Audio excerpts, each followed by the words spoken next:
Dallas, thanks so much for taking the time to sit down. Oh yeah, no, thanks for coming. And I'm a little sloppier than normal, but I'm on set. We've been working all day, but this is good. I feel the same way. Thank you. Yeah, good. Hey, congratulations on filming season 4. All the good work being done on The Chosen. Thank you. I really wanted to start by talking about the role of surprise in this production. Mm. I think surprise is a central element to the Gospels. These Yeah. characters don't always act like we would imagine. These Right. stories don't always turn out how we would think they would. And yet you're working with some of the most familiar stories the world has known. Yeah. How do you maintain that sense of surprise when telling these stories? What a great question. And it's the first time I've ever been asked it. So kudos to you for that. That is one of the biggest tricks of the whole show is how do we make this feel like when you're watching it, like you're seeing it for the first time.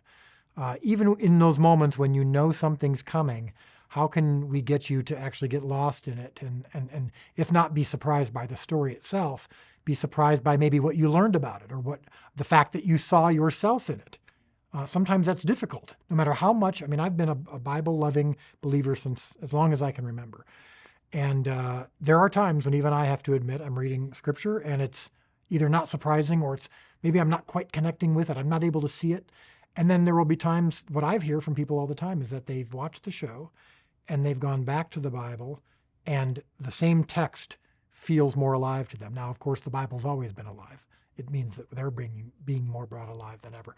But you think of an example like Judas. How do we introduce Judas and have you as the viewer like him at all or not every time you see him go, he's going to betray Jesus eventually. And we introduced him at the end of season 2. We're several seasons away from him betraying him. That's the trick. That's what we're trying to do so desperately. To answer your question specifically, I think it is just about trying to find context that maybe hasn't been explored before because the story's not going to change. And when we do approach scripture, we might change a timeline here or there, a location here and there, but the character, the intentions, and the words that Jesus says, we don't change.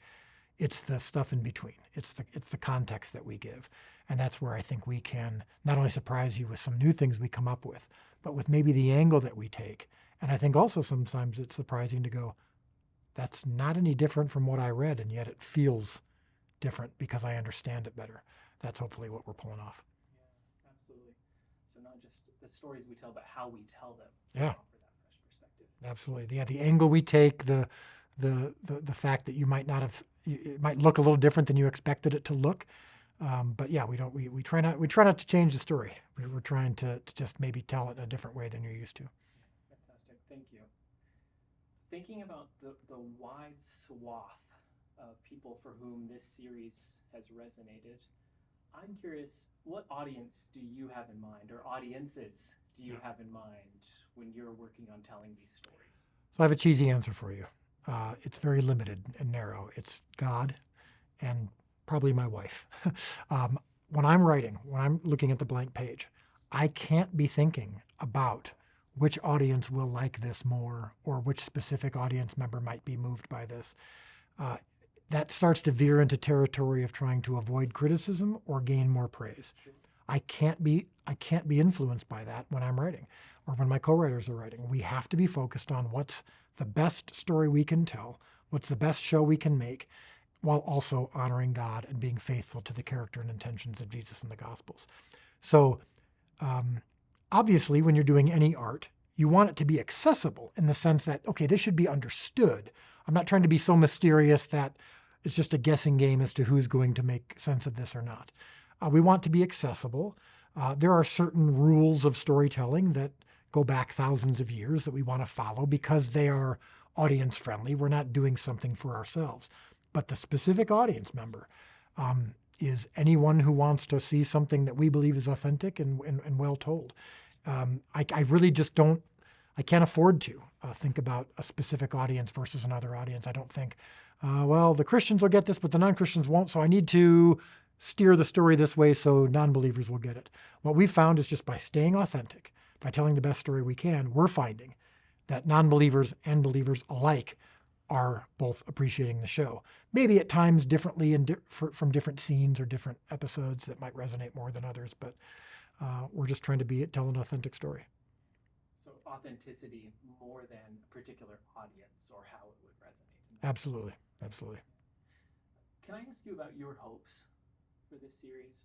And not just season 4, which you are in the thick of right now, but when this series has been wrapped up, when you are on to other things and you're looking back on The Chosen, what are your hopes for this work?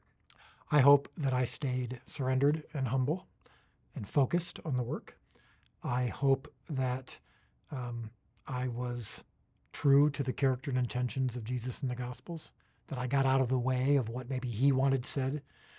Sometimes I do believe God has something to say through this show, and I want to make sure that I'm not getting in the way of that. But even leaving that aside, even if it's up to me, even if God is just watching objectively and I'm just trying to get it right, I just hope that when I look back, I can go, I've made some mistakes, but I stayed true to the character and intentions of Jesus in the Gospels. Now, obviously, while I'm not doing it for this reason, or at least thinking about it while I'm making it, the stories that people share with me of life change and of impact, and that they know and love Jesus more through the show, I would love for that to continue through all 7 seasons for sure. Knowledge and love of Jesus. Yeah. Thanks so much for this time, Dallas. Oh, thanks. Appreciate the Thanks. conversation. Yeah, no, great questions. Thank you. Thanks. Well, blessings on the rest of your work and Appreciate it. wrapping up season 4. Absolutely.